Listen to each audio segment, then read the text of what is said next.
Hey everybody, Clark here from Gospel Lost Ministries, and welcome to another short where we are going to continue our true story discussion. So today is Thursday, and what's interesting is that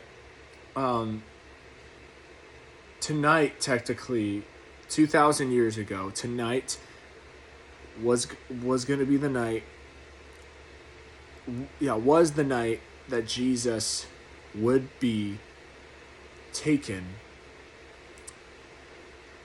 and arrested.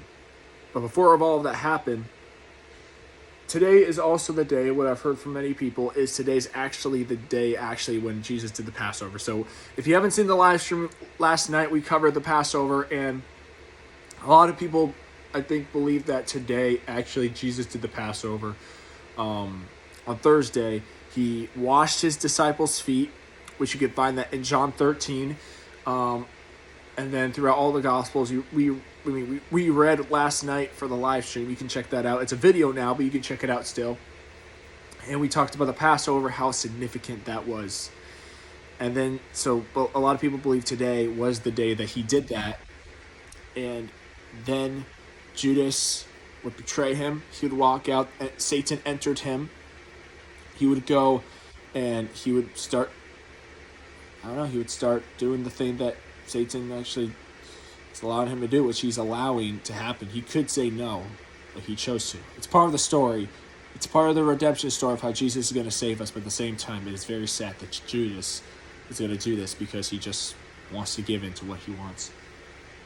So Jesus is eating with the Passover, breaks bread, drinks the wine, and after all that discussion, after he talks to his disciples about this, then he goes to the Garden of Gethsemane. He brings 3 disciples with him.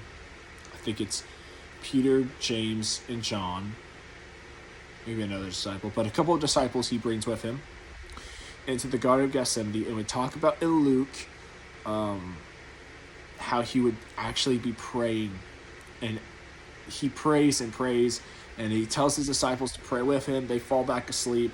He says, watch and pray, for the flesh is weak, but the spirit is willing. So he does this over and over again. And by, I think, the second or third time, it talks about in Luke how he would be sweating drops of blood, which is a very serious condition. I can't think of the word right now. It's a very serious condition that actually only happens to a person if they're under so much stress, to the point where like the nerves, the blood vessels begin to burst, the capillaries begin to burst, and then that creates sweat, where you're sweating blood. But it's a very, very serious condition. Maybe not serious, maybe it's just a rare condition. And Jesus experienced it. And I think it's very comforting to know that we have a Savior who knows what it feels like to be anxious. He knows what it feels like to be anxious. So every time you feel anxious, hey, bring it to Jesus, because he knows what that feels like. Bring your burdens to him. He knows what it feels like to be anxious. But he wasn't just anxious about the cross. No. Oh, sorry. Let me get rid of some dust on my phone. He wasn't just worried about the cross, guys. Although, yes, I bet he wasn't looking forward to that either. But I think the most important thing that he was most worried about was the separation between him and the Father. Because he would have to bear all of our sin from past, present, and future. And he would take that upon himself. And God can't look upon sin. So it says the clouds darkened. It was dark over where Jesus died. And we believe that the reason why the clouds were dark is because we believe that God turned his back on his son because he can't look upon sin. And that's why Jesus says, my God, why have you forsaken me? He takes all of this wrath, all the sin, and he would be separated with the Father, which he's never done. And that's what he was most worried about. So then after he prays, what's so amazing is that in the Gospels, then after his disciples fall asleep the third time, he goes over to him and says, rise, let us see my betrayer hand.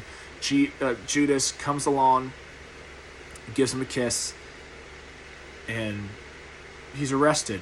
And then in John, it would talk about how Peter, it actually mentions Peter would actually take a sword and he would cut off the ear. And I think in Mark, what's so interesting is in Mark, when that happens, going back to a couple Gospels, because they all connect, they all have one story, each have different accounts, but all of them connect with the same story. So in John, it talks about how Peter slices off this servant's ear.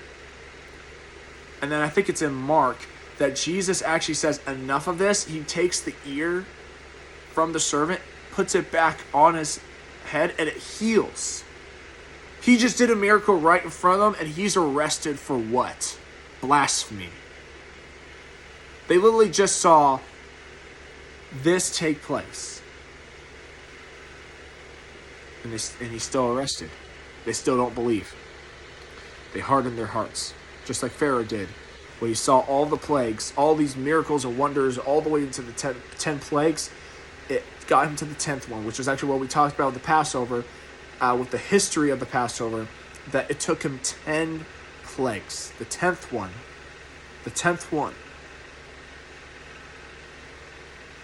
to get him, to get them released. Because he was so stubborn, and that's what these people are. They're so stubborn. They're so hardened hearts. So Jesus will be arrested. He'd be taken to Caiaphas. And that's where we end off. And I'll see you tomorrow, where we get to pick up the story of just talking, of what Jesus did, and how immense pressure he was in.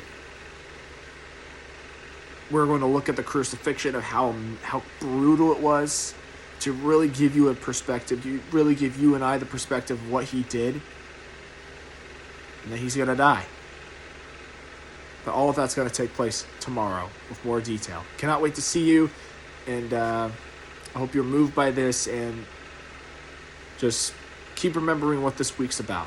It's not just a normal Thursday. It's definitely not a normal Friday. And it's definitely not a normal Sunday. God bless you. God bless you. My name is Clark, and I'll see you guys later.